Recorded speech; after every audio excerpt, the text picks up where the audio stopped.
شام کی بارش۔ کس خوشی سے ماما مٹھائی لے کر وہاں گئی تھیں اور اب کس بے چارگی کے ساتھ مجھ سے بندی چل رہی تھیں۔ ان کی آنکھوں میں جلبلاتی خوشی کی جوت بجھ چکی تھی۔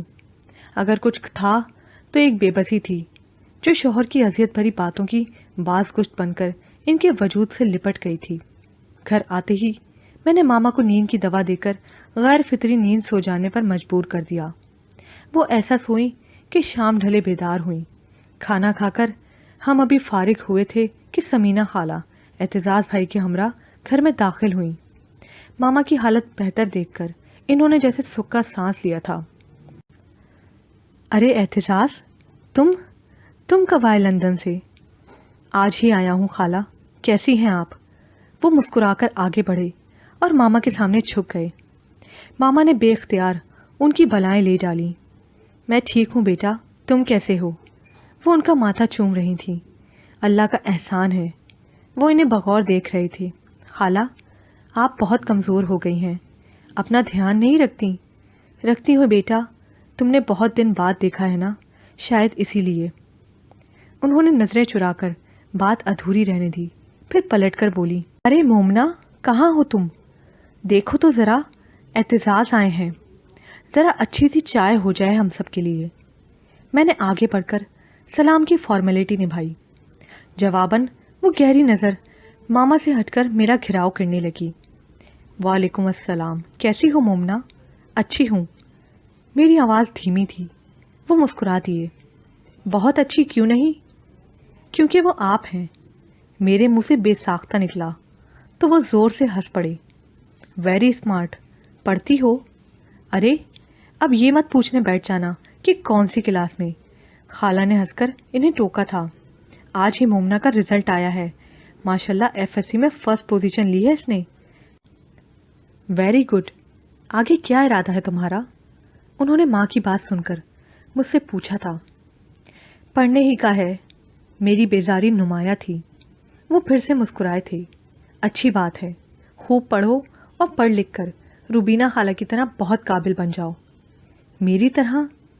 ماما کے لہجے میں افسردگی اتر آئی۔ بھلا میں کس قابل ہوں اعتزاز؟ شوہر نے بیچ راستے میں چھوڑ دیا، طلاق کا پتھر مار کر کسی پرائی عورت کو گھر لے آئے۔ میری قابلیت کہاں کام آئی؟ میں اپنا دفاع بھی نہ کر سکی اعتزاز۔ ایسا مت کہیے خالہ، وہ بہت بدقسمت شخص تھا جو آپ جیسی باوفا عورت کی قدر نہیں کر سکا۔ اور کیا؟